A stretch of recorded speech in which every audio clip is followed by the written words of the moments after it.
So I thought I'd do something a little bit different for your entertainment and make a video where I just talk about some random stuff. I don't know if this is a good idea or not, but I'm going to try it because, why not? And hopefully you get some enjoyment out of it. I will leave the comments on this video open. I usually disable all comments on YouTube because I just hate YouTube comments in general, because I'm a rational human being. But I know that this video is probably going to wind up on TikTok anyway, thanks to Lisa Ma capturing it and putting some of it on there. So there's going to be comments anyway. So I figure I'll leave the comments here open and we can have a bit of a comment off between YouTube and TikTok and see who's got the best, most insightful comments, or more likely the worst, most stupid comments, given that we are talking about TikTok and YouTube after all. So we'll see how that goes. Feel free to go your hardest, I guess, and do your worst. So why am I doing this video? It has been suggested to me by various readers, especially in the latest survey, that maybe I should start doing videos. I think part of that is probably due to the frustration with so many other videos being out there with often lazy AI generated content, lazy AI voices, and just repeating the most basic takes and basic information just to farm clicks out of K-pop fans. So I thought, well, maybe I can do a bit better than that. Or maybe I can't. I guess we'll find out. But I have been really reluctant to do any sort of content like this at all. I never really wanted to be a YouTuber or anything like that. Because I'm someone who's known for music criticism, I'm wary of being considered in the same breath as music criticism YouTubers like, I don't know, Anthony Fantano or Rick Beato, who I really dislike that sort of video because I don't think there's really much point to it. Music criticism's fairly pointless in this day and age. I mean, music criticism used to be useful. In the 1960s, if you wanted to hear your favourite song, you actually had to go out and spend money on it. So you needed someone to tell you if it was worth the money, right? But nowadays you don't have those sort of worries. You can just go on YouTube or Spotify or whatever and just look something up and listen to it and decide if you like it or not. You don't need someone to tell you if it's any good. So the role of the music critic is, fairly useless, even if they are a musical expert, because anyone who does know a lot about music, which is fairly rare in the K-pop music critic circles, by the way, but those who do know that music is subjective because our brains all process music in a different way. So I might think the new Vivi song is great. You might think it's a pile of arse. You might think that Red Velvet's awesome. I might think it sucks. It doesn't really matter. It's not important. Those conversations aren't important.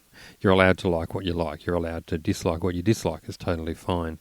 So I don't like music criticism as an arbiter of taste. I don't want to be seen as this person who is saying, oh, you must like this, you must hate that. You're allowed to feel the way you do. Roundup is the main thing that Kpopalypse.com is known for, right? And anyone who's seen it either on the website or on the reposts on TikTok or wherever else it shows up, which is a lot of places, you know that it's literally just the first thing that comes out of my head and makes it to the page about whatever it is. I write each review in as much time as the song takes to listen to, assuming I made it all the way through the song, which I usually do. I usually actually sit there and tolerate the fucking shit. It's amazing, right? It's written badly on purpose because people should feel comfortable expressing their opinions, even if they're offensive opinions or weird opinions or opinions that are not part of the peer group or whatever. And I'm hoping that if people see me expressing my thoughtless one-shot opinion in a really sort of just off-the-cuff kind of way, then hopefully that gives them a bit of confidence to do the same thing. And I think that in the K-pop space, in the Korean pop fan space, that's actually a really important thing. Because in that space, you're not really allowed to have an opinion.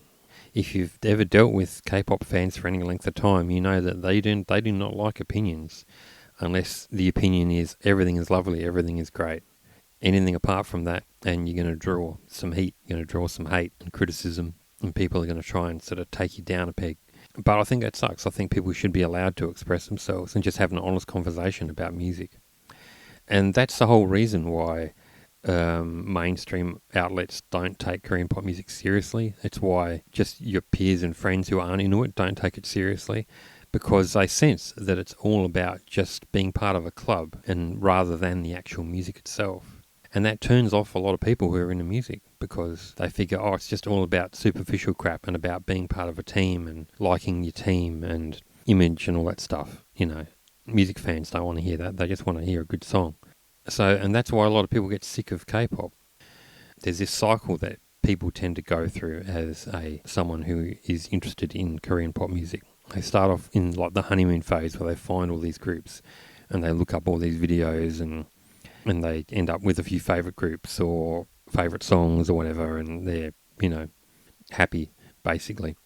Then time goes on and they start interacting with the communities, and that's where things start to fall apart, because at some point your favourite artist is probably going to have a song that you didn't like as much as a previous song, and as soon as you express that opinion, you're going to get crucified by the fans who are emotionally invested in supporting everything that artist does, even if it's not that great necessarily in their eyes. They just kind of pretend they like it. They sort of Stockholm syndrome their way into liking the music because they can't deal with losing their peer group, because you've got all these friends now who your common united bond is that you like Group X. So if Group X stops performing, then it's like, okay, well, do I admit that I don't like this and lose my peer group potentially? Or do I just sort of go along to get along? Do I just say, oh yeah, it's good, I love it, make sure you stream? And you can go for a while sort of denying how you really feel about things, but you can't go forever like that. And eventually what will happen is you'll just sort of get sick of following the music style altogether, because you'll start to wish you could express your honest opinion about things again. And you'll get sick of dealing with all the people and criticising you for feeling the way you feel about something. You only have to look at the extremely defensive tone of any sort of unpopular opinion thread or post to see that in action. People feel besieged if they have something to say which isn't 100% glowing positive. So I hope that by doing Roundup and doing it consistently for a decade, writing these shithouse reviews, that people can say, yeah, look, it's okay to not like a large majority of what you hear and only like certain things. It's okay to be honest with yourself and say, well, I like this, I don't like this, I think this is mediocre. It's okay to have opinions, even if they're offensive, even if they're bad opinions or whatever. And I think that's an important example to put in front of people. And that's why I do Roundup. Anyway, thanks for listening to me talk. I appreciate it. You can like and subscribe if you want, or don't. I don't really give a fuck, to be perfectly honest. You do whatever you want to do. I'm not here collecting your votes. I don't give a fuck. I just hope that you're well and you're doing good and that you're enjoying yourself and that you got some form of entertainment out of this. And I'll see you next time.